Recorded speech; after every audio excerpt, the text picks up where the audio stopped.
The Personal Data Protection Act updates are likely to take effect in January 2021, given the timing of the introduction of the bill in Parliament. Since this bill was the fruit of extensive consultations since 2017, it will likely be passed in the form tabled in Parliament. Also, it is unlikely that there will be any grace period for compliance. There are 4 key updates. They strengthen the requirements for organizational accountability, expand enforcement options, provide greater consumer autonomy, and facilitate use of data for innovation. Accountability means adopting a risk-based approach to identify, monitor, and respond to personal data risks. The PDPA updates mandate accountability practices. This includes data breach notification and risk assessments before certain users of personal data. Individuals commit offenses for serious mishandling of personal data. Organizations are expected to take proactive steps to manage data breaches. They are required to notify PDPC where the breach is likely to result in significant harm to an affected individual, or where the breach involves 500 or more individuals. We can expect PDPC to inform us what is deemed significant harm in due course. Organizations are also to notify the affected individual if the data breach is likely to result in significant harm to the individual, unless the remedial action taken renders the breach unlikely to result in significant harm, or the personal data was encrypted to a reasonable standard. There are new offenses for individuals under the PDPA updates. Employees or service provider personnel will commit an offense if they do certain things knowing they have no authority to do so, or having total disregard as to whether there is authority. There is a good chance that these individuals would also have committed an offense under the Computer Misuse Act.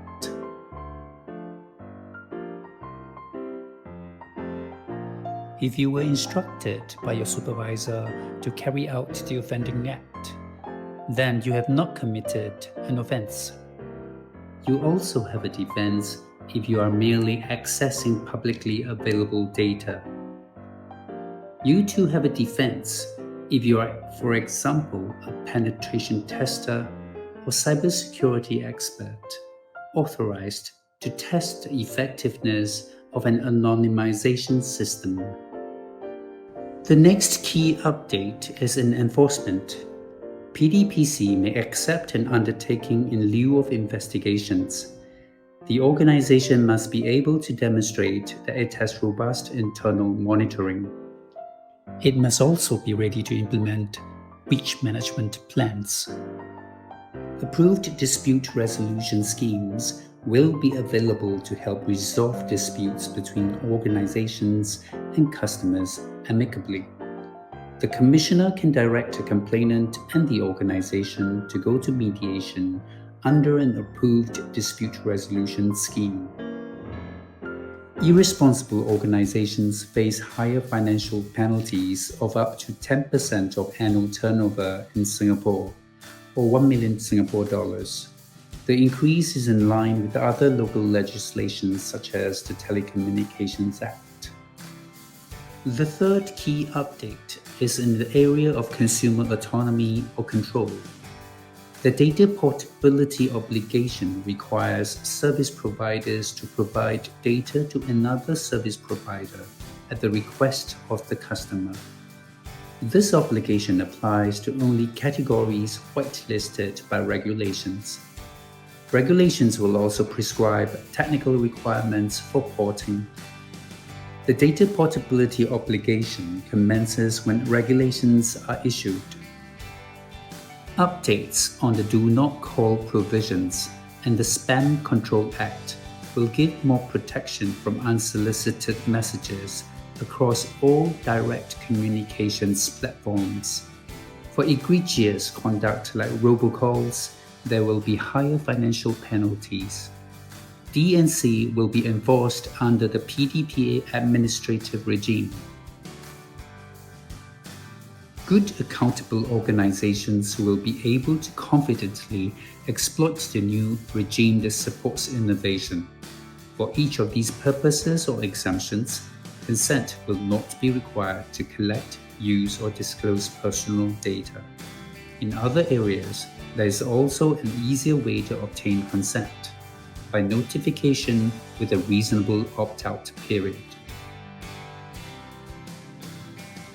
The business improvement purpose allows organizations to exploit personal data without consent for improvement of goods and services, operations, and personalized services. The research and development purpose allows organizations to exploit personal data for commercial research. The requirements for invoking this purpose will be eased.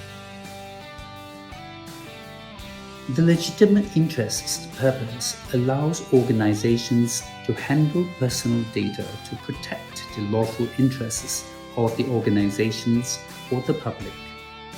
A risk and adverse impact assessment must be carried out before collection, use, or disclosure.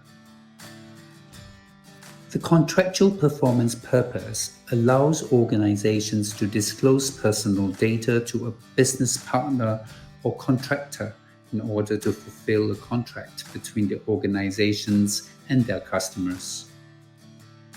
A relaxation of the need to obtain consent on the ground of innovation creates a vulnerability.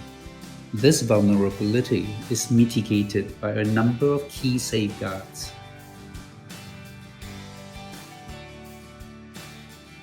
So as you can see, the updates are fairly extensive. Your system and process must accordingly be updated. Look out for the next training video. Alternatively, you can contact us at enquiries.singapore@osbornclark.com. Thank you for watching.